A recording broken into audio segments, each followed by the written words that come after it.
On this very grass patch, Singapore police officers found the gouged out eyeballs of Elsie in a ritualistic murder that happened just a few meters away from where I'm standing. Police have made an arrest after a woman was found dead in a flat in Jurong. A 25-year-old woman was pronounced dead at the scene. Tonight we'll be talking about the Jurong West murders, and we'll also be visiting the crime scene where it happened. Before we begin, viewer discretion is advised for the following content because we'll be describing rather gory details about this case. Our story starts with Gabriel, who was known to be a very eccentric man. He was a devout Catholic and had a very strong belief in spiritual possessions, demons, and ghosts. During this time with his ex-wife, who was a lawyer, the latter described him as an irresponsible husband and father and cited it as one of the major reasons for their divorce. He also chose to be a stay-home husband due to his ex-wife having greater income as a lawyer. On the fateful month of April 2011, Gabriel found himself on a social networking site where he met Elsie Lai.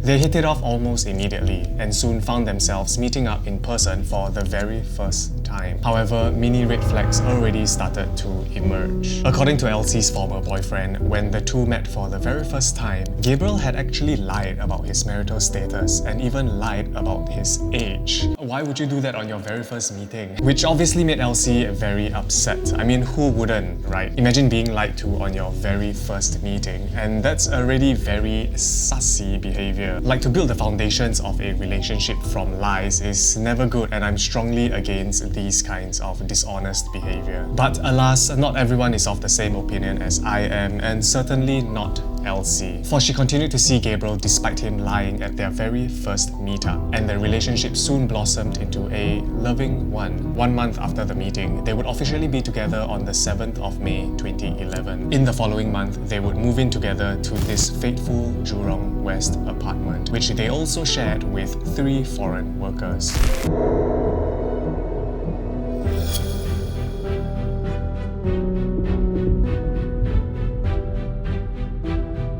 And this is when things started to take a very dark turn. If only Elsie left Gabriel when she caught him lying for the very first time. As mentioned, Gabriel was a devout Catholic and strongly believed in spiritual possessions and ghosts. According to a psychiatrist, he developed a gradual but emerging psychiatric condition just 3 months before Elsie's murder, where he believed that their rented room was haunted and that an evil entity had taken control of Elsie. Because of this belief, Gabriel made Elsie carry a Bible everywhere she went. The letter was also taken to a Catholic church, even undergoing an exorcism at one point. So imagine your boyfriend so strongly believed that you were possessed that he forced you to carry a Bible everywhere you went and even sent you to a church for an exorcism. Like, what would you do in that scenario? Elsie either really loved him or she's just, very, very impressionable. It is not known what symptoms Elsie exhibited for Gabriel to believe that she was being possessed, but no matter what the symptom was, it's just wild to resort to taking someone to an exorcism to cure whatever behavioral issues that person has. I mean, unless Elsie was literally climbing on the walls magically, then perhaps that warrants an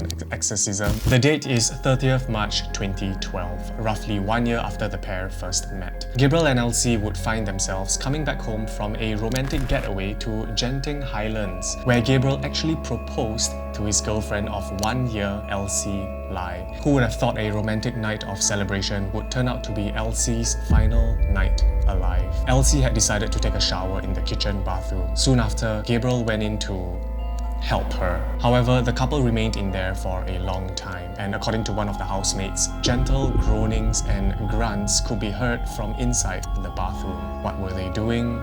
No one really knows. Unintelligible snippets of their conversation could also be heard emanating from the bathroom. At one point, a domestic helper living nearby the flat could hear Gabriel shouting, go back to the sky." Yeah, this is where cries can be heard from the neighbors back then. As the maid from one of these units could hear Gabriel shouting to Elsie, go back to the sky, go back to the sky. So I'm assuming, one of these two neighbors heard those cries. It must have been a very chaotic and unsettling night for everyone living in this corridor back in 2012.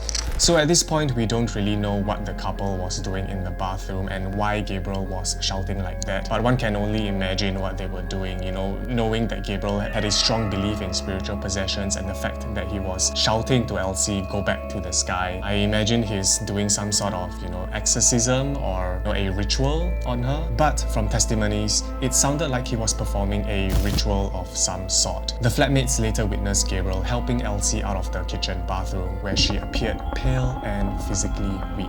After the couple went into their bedroom, still the groaning sounds continued. One of the flatmates, Mohammed Shaheen, called the police, reporting that there was a dispute. Two policemen, one of whom was Sergeant Muhammad Sufyan, arrived at the flat. There, he saw Elsie lying on a mattress. She seemed weak, but there weren't any obvious signs of physical injuries. Elsie herself told the police that she was simply feeling frail from an abortion she had just had. So at this point, Elsie still didn't really believe that she was in any danger because she herself told the police that, "Oh, it's nothing, I'm just feeling a little bit frail from an abortion that I just had." I guess she didn't sense that she was in grave danger at this point. That's why she just brushed off the police officers. Either that or maybe she was very afraid of Gabriel. We don't really know.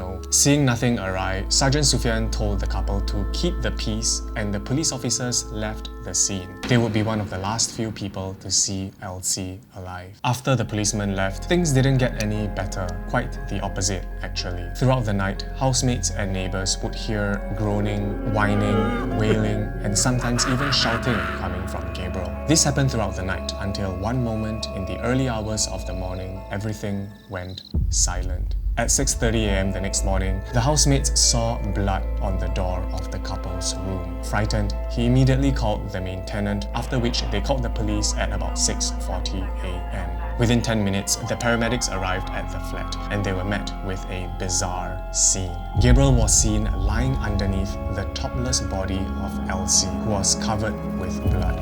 What was he doing under her? No one really knows. Maybe he was trying to absorb her soul. Gabriel, who was suffering from psychotic delusions due to a psychiatric disorder at this point, believed his fiancée was possessed and decided to carry out an exorcism killing, murdering 24-year-old Elsie.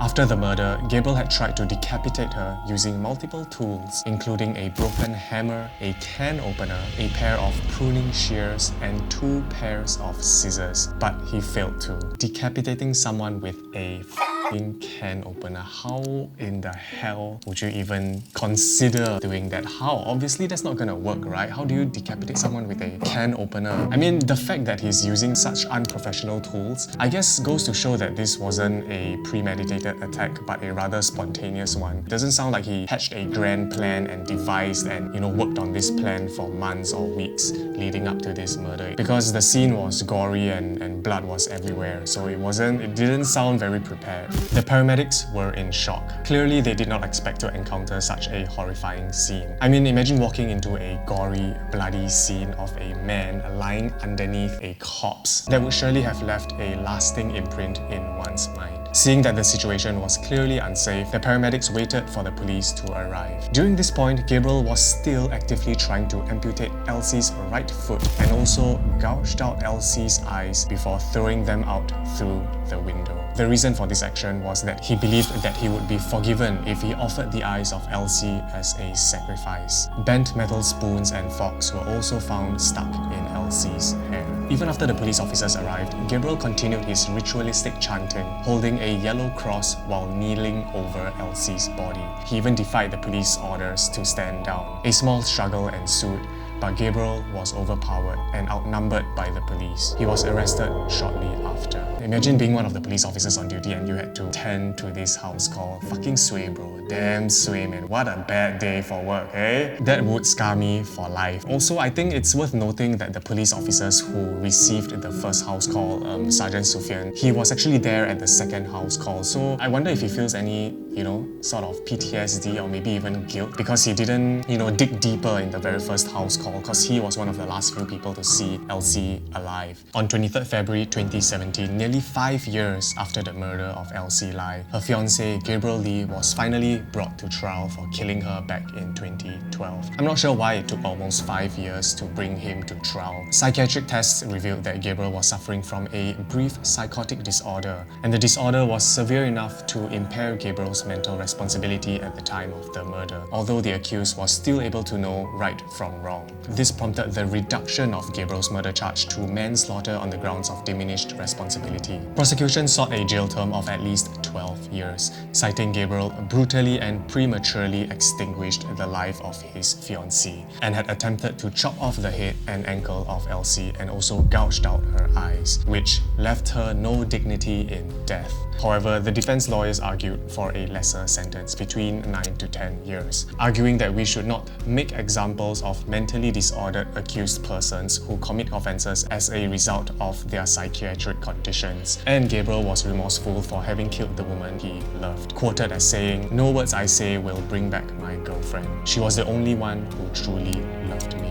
Gabriel's defense lawyers also added that he was raised in a family with a strong Catholic background and had believed in ghosts and spiritual possession since his childhood years. Gabriel's older brother, who was a surgeon, promised to supervise his brother upon his release from prison. And I guess the apple sometimes falls very far from the tree. I mean, considering that Gabriel's brother was a surgeon, that's not an easy job to do and to rise to the ranks of. Also, if he wasn't a staunch Catholic, would he still have committed these murders? I mean, the idea of ghosts and spiritual possessions and exorcisms were implanted into Gabriel's head since young. And when you influence very impressionable or mentally unstable people with these information, it could be wildly misconstrued, which has happened countless times, and here in Gabriel's case as well. The High Court sentenced Gabriel to 10 years imprisonment. However, his sentence was backdated to the date of his arrest, which was 5 years prior. Remember, it took 5 years for him to be sent to trial. Furthermore, Gabriel maintained good behaviour while serving time in prison. Thus, he only needed to serve 2/3 of his sentence, which is around 6 years and 8 months. So technically, he was only behind bars for about 1 year plus. 1 year plus behind bars for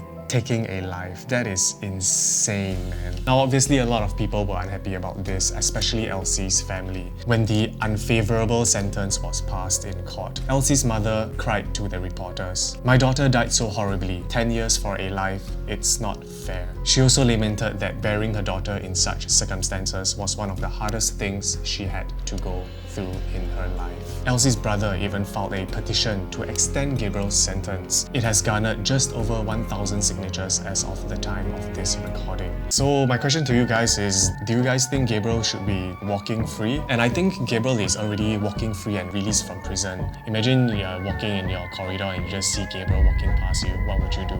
But anyway, thanks for watching, guys. I hope you guys enjoyed this episode. It was a really fun episode to research and get to know. Hope you guys enjoyed. Consider subscribing, and I'll see you guys next week. Bye.